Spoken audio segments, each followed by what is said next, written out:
Howdy.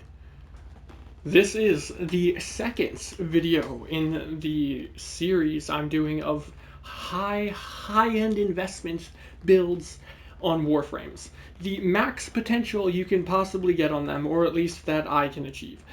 Now, this frame today is Hydroid Prime specifically, and he is quite snazzy. He did receive what could be considered a passive nerf because of the Jade Shadows changes, since he already was able to full armor strip in his base kits, but now armor isn't as important to strip, though it's still nice, but health got increased by like threefold, which means he did receive a quite chunky nerf to his damage on enemies. That being said, he is still very, very strong. So let us go ahead and get into it. This is the fashion on my Hydroid. It's extremely basic, barely even changed the base look of him, but I think it looks decent. So let us go to the Hydroid build, Plunder the Booty. Now, starting off with the Warframe before we get to the Archon shards, there are a few different ways to play Hydroid. But the main one that I find to be the most effective and also the most entertaining would be Tempest Barrage spam. His 4 ability is very nice, don't get me wrong, but we got rid of it for this build. And the reason being is Nourish is extremely important for the energy regen. I don't like putting Nourish on frames most of the time, but we need as much energy as we can possibly get here. Energy is everything. So we obviously have it. We don't have Equilibrium though, despite that, which might make you think, well, you know, if you need more energy, why not go Equilibrium? But we should be able to manage just fine without it. Mostly because we're not always going to have health orbs dropping, so we mostly have Energize here, but not just that, which you'll see more in a bit. So we have Brief Respite, though we do not have Catalyzing Shields, because we are going to be spamming our Tempest Barrage so much that we'll still get a fair bit of shields from Brief Respite. Boreal's Hatred, so that we can get extra shields, giving us a higher shield capacity for a higher shield gate, as well as a bit of efficiency. Prime Continuity for duration, Stretch for a bit of range, which will affect our Plunder, our Tidal Surge, and our Tempest Barrage. Prime Flow for energy, of course. Umbral Intensify for strength. Tidal Impunity, this is very important. This gives us status immunity after casting our Tidal Surge. So Tidal Surge works sort of like what is Rolling Guard almost, honestly, because it status cleanses you and it makes you invulnerable for the whole period. So this is a great survival tool. It also groups enemies. And it also status cleanses teammates. With the augments, you can see it gives us a buff timer, Tidal Impunity, where we have complete status immunity. It also gives that buff to teammates that we hit. So very, very nice. And a big part of it as well is it reduces the energy cost from a fat 50 to 15. That is huge. 15 base energy cost it changes it to, because it works separately from efficiency. I know it says 0 right here, but that's because it's bugged. So Tidal Impunity is a must-have. Viral Tempest is also a very nice augment. It makes it so Tempest Barrage, each projectile has a 100% chance of inflicting viral, and that scales with strength. So we can apply max viral stacks unbelievably fast onto all of the enemies. Fast Deflection is here just so we can start regenerating our shields faster, which is nice, especially when we, you know, go into our Tidal Surge. So if you start to die and you aren't getting enough survivability from spamming your first ability with Brief Respite, you just cast your 2 so you go immune, cleanse all your status effects and stuff if you even have any on you, and then you get after the iframes, you should have your shields start regenerating pretty quickly because of Fast Deflection, which gives them pretty good survivability. We have Energize here for lots of energy from energy orbs, and we have Arcane Aegis here so that we get even more survivability. Because we'll be getting hit so rapidly in high-end content and we just keep spamming Brief Respite constantly, and we take a bunch of hits, we should be able to get Arcane Aegis to proc fairly often. Then we have Nira's Anguish. This is completely optional. The Extra slot is really just whatever the hell you want. This gives parkour velocity, which is nice, but also slam attack damage. Though you really don't need that, especially since I'm not even using a weapon I'm going to be slam attacking with. So run whatever you want in the X slot. I suppose if you just want pure parkour velocity for the most part, Mobilize is a great option. I love Mobilize. I mean, we don't need sure-footed. We get status immunity from Tidal Impunity, and knockdown counts as status. So this is a complete waste. That's why parkour velocity is just nice, or sprint speed to make him faster, because he's a fair bit slow. You could go for Cunning Drift. I can't fit it here, but it would give you a little bit more range. Now for Archon Shards, we have 2 Tau Forge for casting speed, which is a must-have, because his 1, you can have as many out as possible. There is no cap on how many of his Tempest Barrages can be out at once. So what determines your DPS, other than not running out of energy, is how fast you can cast your first ability. So casting speed equals DPS. You want casting speed, but in this build we can't really fit Mad-Rai in, so we don't get that extra 50% from running the Mad-Rai Focus School, which is why we go for the casting speed shards. That we then have 2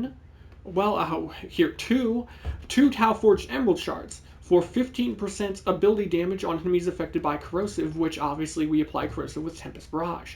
That is 30% together, which is a multiplicative damage increase. Very, very nice.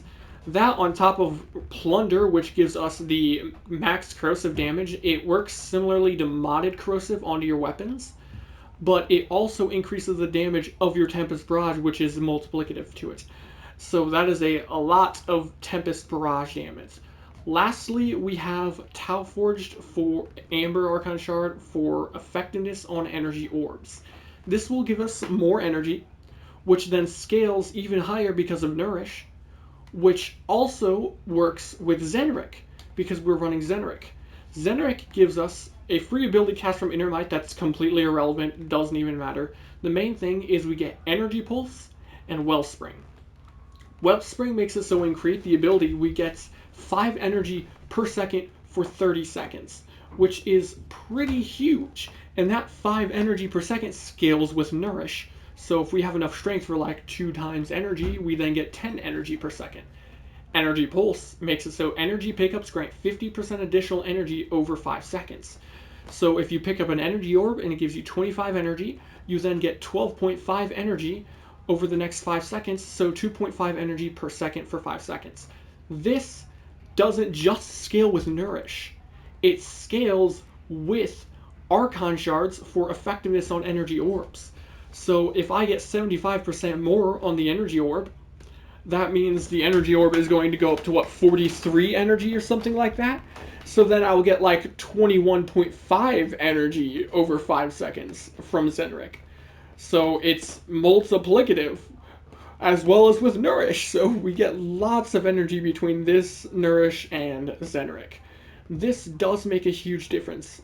I can assure you, like, the energy difference between not having and then having this Archon Shard was pretty huge. It makes a massive difference in keeping our energy economy up. Now, let us show the... Oh, yeah, we'll do weapons and then companion. So, Kufazar here, because, first off, it's a great weapon. It's a fun weapon. And it's a pirate cannon. Obviously, we have to use it with him. It just fits the whole pirate theme. We've got to go with Kufazar.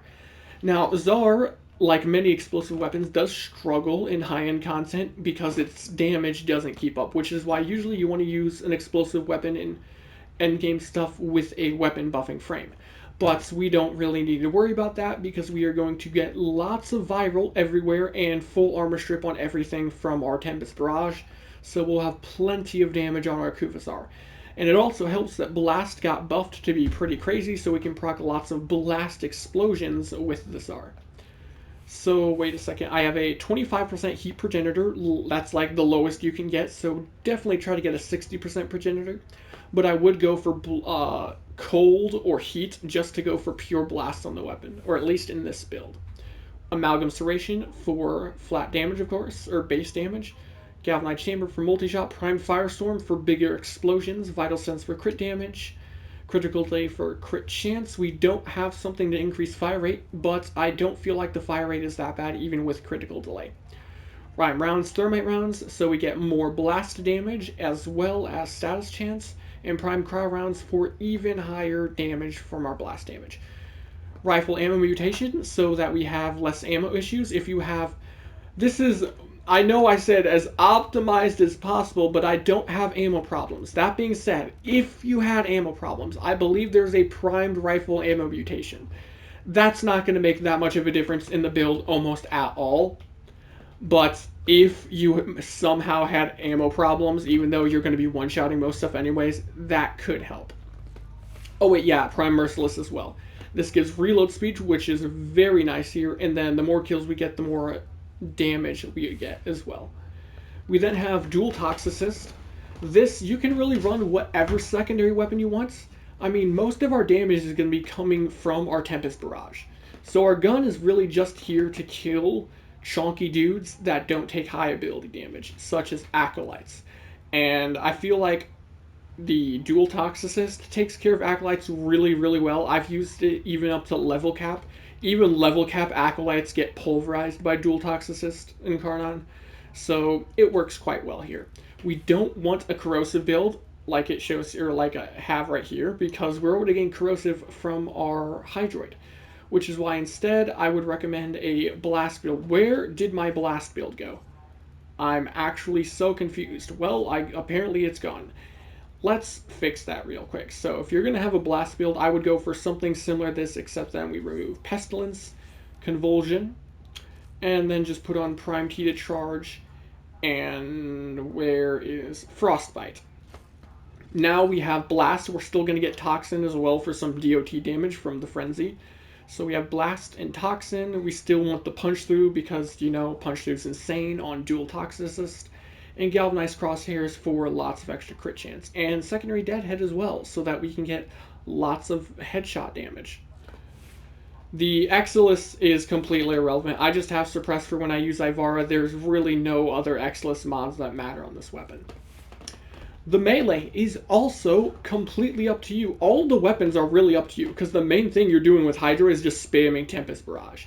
So, like I said, you just want like some weapons that can kill chonkier enemies. This is good AoE and does chonky damage, and this for Acolytes. And this can also do decent Acolyte damage. We are using Serrata here, because we don't need like Armor Strip or Viral anything, so we just have pure Toxin, which is quite strong. We have Melee Retaliation here, so that we can get lots of extra damage. You could go Crescendo just for like maximum damage, but then you can't spam the glaive because the combo takes so long to build up. And then you have to get finisher kills, which is a pain in the ass. I much would rather just use Melee Retaliation. You want it maxed out, but this already one-shots everything. So you honestly don't even need the Arcane. I've used Serrata at level cap without an Arcane, and I was killing everything anyways. So it's to a point that it's like you're doing so much damage, there's nothing in the game that can survive, so why would you need more damage? So I suppose in that case you could go Fortificate, although this is worthless because you can't armor health tank at level cap. So really, whatever Arcane you want here. I do have a pretty juicy Riven. Negative attack speed doesn't affect us. Crit chance, a lot of crit chance, which is then doubled on our heavy attacks.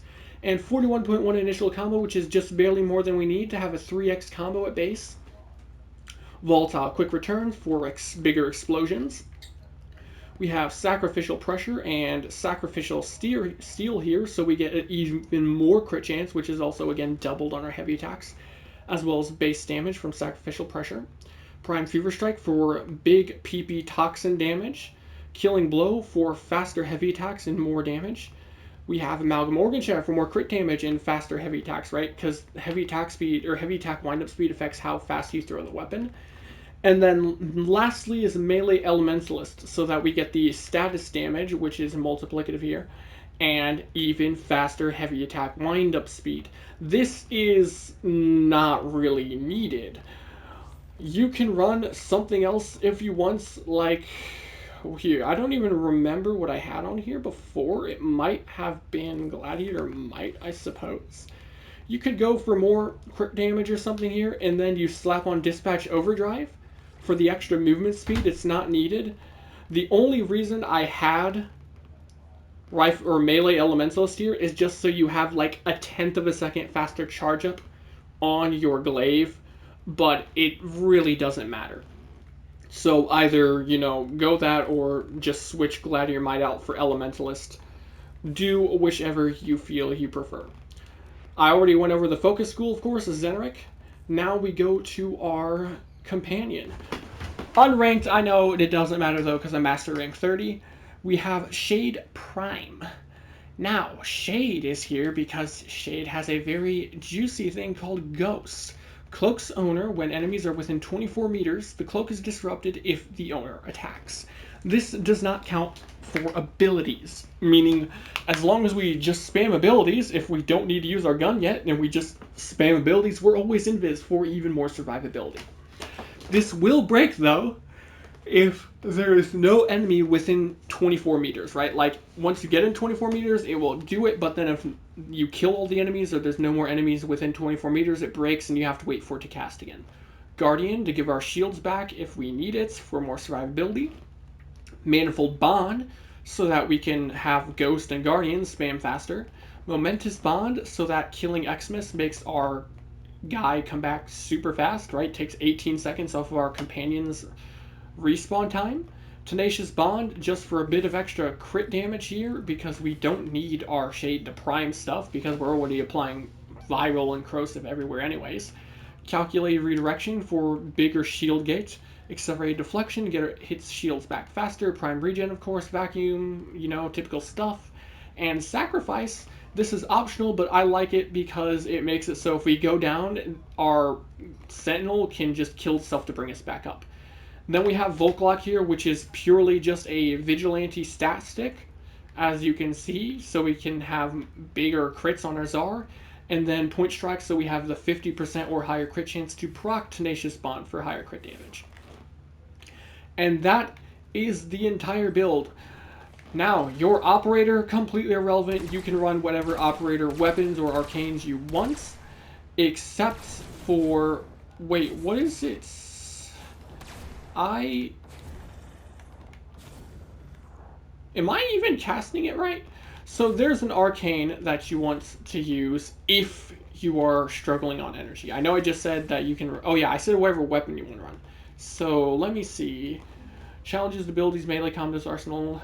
Damn, I can't open my arcanes here? That is some raging bullshit. Well, there is an arcane for your operator that makes it so that you can create little motes of energy. You can only do it once per enemy.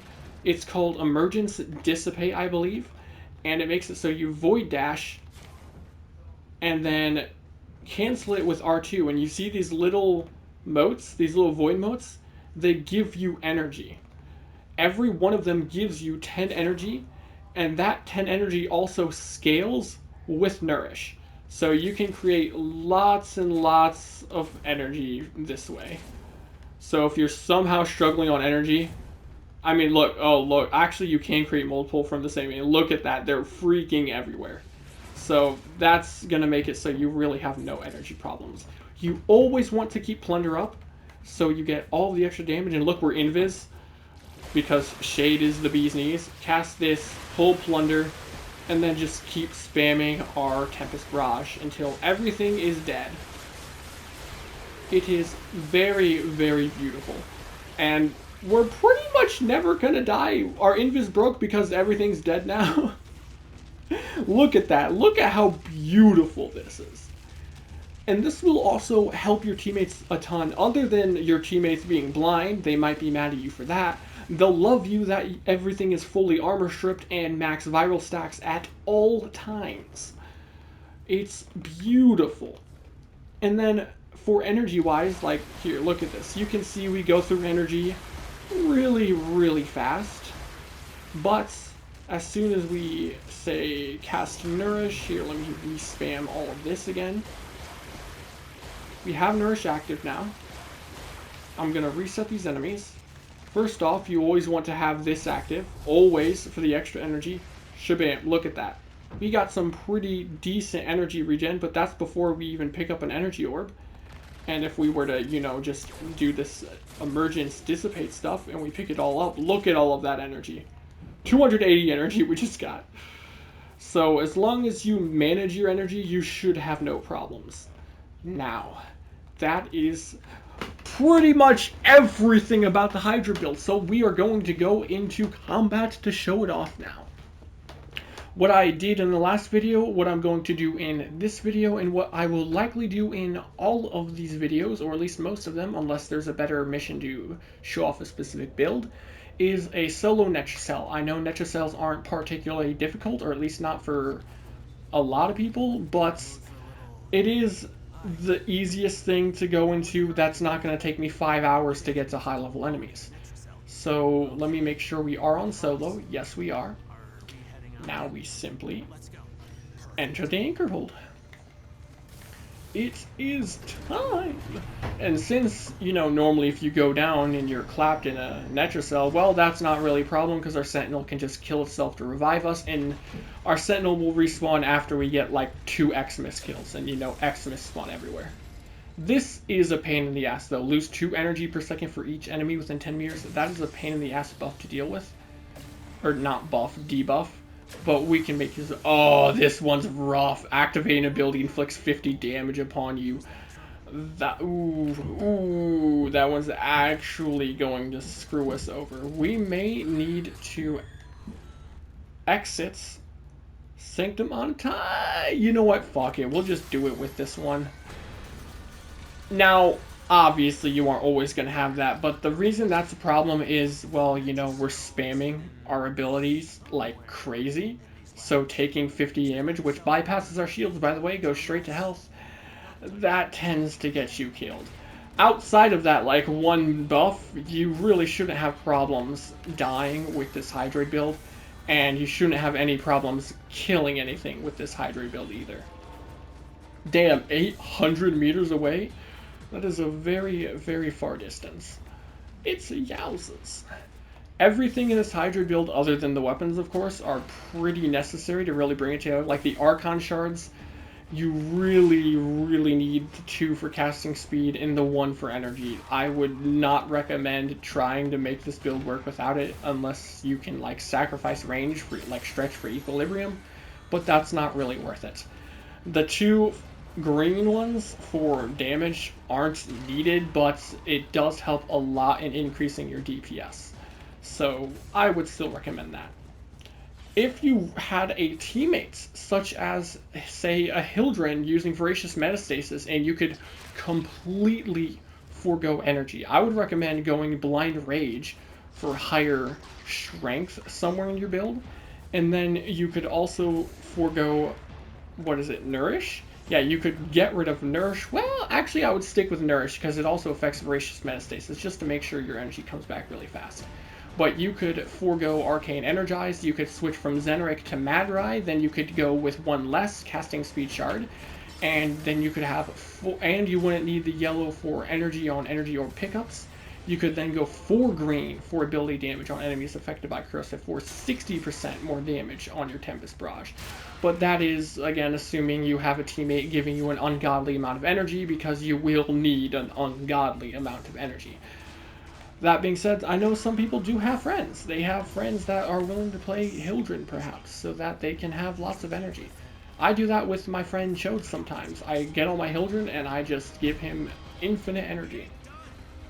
Now we need to get all of our stuff going, so we're going to cast this, cast this, cast this. And look at that, here comes the problem with the... You can see everything dies just fine, we just have the big PP problem here. Cast this to give us stats immunity so we don't get screwed over by the knockdowns from our Kuvazar. That's why we were getting knocked down there. Look at that. When they have all of the armor strip and viral stacks and stuff, they just get destroyed. And Zar's a pretty juicy weapon in general anyways. Now, if only I hadn't gotten this stupid debuff nuking our HP. Look at this. This is a rogue Necromech in a Netracell. and it's dead. It's gone already. Cast this, cast lots of this. Oh, I thought I got down for a second. I was like, wait, what? That would have been actually depressing. Now, ooh, HP.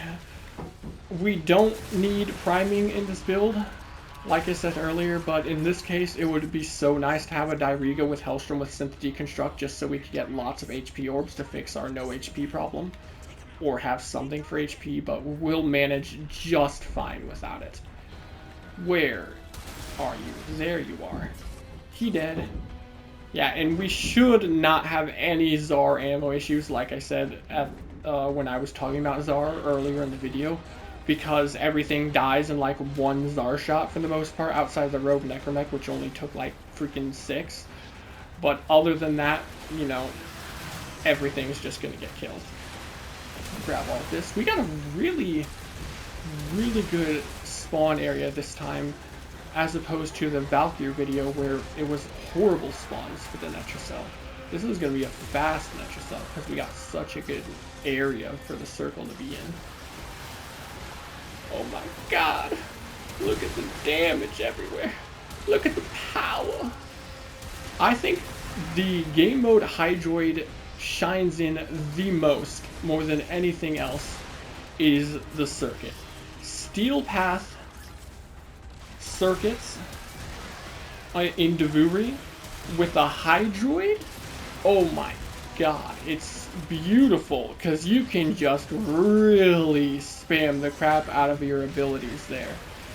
It is amazing. There have been a couple times where I was playing with my friend Chode, and he got Hydroid and I got my Hildren so I could do the Voracious Metastasis thing. And we went for quite a long time. We did not make it to the level cap though. We got to like level 6 or 7,000, something around there. The problem was we got a defense mission, and without a defensive frame on a defense mission, you're pretty much screwed over.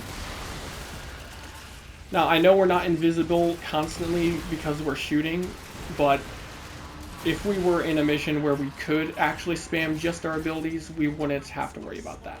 Oh, wait, Netromite's back here, Netromite's back here. But the main point is that I can get the main goal is that I can just get the point across as to how this build works, and that you can see that it works quite nicely. You can use the other weapons here, of course. Like, look at that, I can just throw my Sarada everywhere and everything's gonna die just fine. Beautiful, beautiful. We're already almost done with this Netracell. I'm not usually like good at speedrunning Netracells, but this is a fantastic run. And we've had Arcane Aegis proc for the majority of this run actually, which is really freaking nice. I keep forgetting to cast my 2 though to give me that status immunity so I don't get knocked down. Don't ever forget to do that. Don't be like me. Although I guess I'd be spamming it a lot more if I didn't have to lose the HP. You can use Tidal Surge as an amazing grouping ability too. Look at that. Hold them all in. It's very, very nice for that. And then look, we lost our shields there. We didn't have Aegis or anything, but we were totally fine because Guardian on our Shade just brought it all back. Gotta be a little careful because our HP, but we're fine. Now we cast this, hold them in, murder them down here. Reload our Zar. We haven't run out of Zar ammo even once, like I said would happen.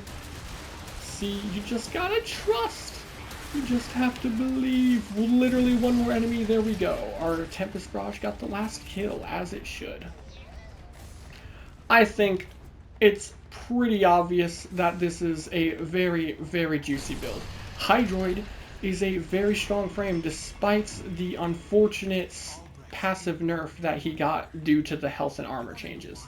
Despite those though, he is still a very, very strong Warframe that will take you through literally any of the content in the game, especially level cap if you're like fighting Grenier or something.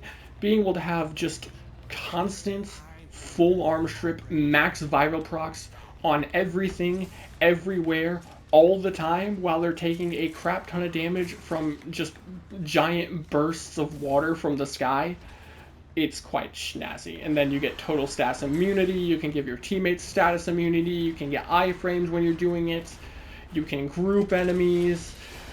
Oh man, he's got the whole 9 yards. I am a very, very big fan of Hydroid. Hopefully this video does justice to him and makes Cause I'm a Pirate proud. That is one of my friends. Very close friend of mine is a raging Hydroid main. That's why his name is literally Cause I'm a Pirate. Yeah, he better be proud of me for spending all of these resources on Hydroid. Now, before we go, I'll show off everything we have again. For people that may have skipped to the end and just wanted to see everything right at the end. This is what we got going on here. That's the Hydroid. Czar build to kill everything. Dual Toxis I didn't even use, but it can be nice. Serrata, good for killing stuff. Zenric, extremely important for our energy economy. The Archon Shards, again, are double Tau Forge casting speed, double Tau Forged ability damage on corrosive status applied enemies, and Tau Forged for effectiveness on energy orbs. Shade Prime, very important here for Ghost if you're just spamming. Volklock, just for the Vigilante mods, as well as giving us the ability to proc Tenacious Bond. And that's it. That's going to do it for the video. If you liked the video, then leave a like, subscribe. Adios.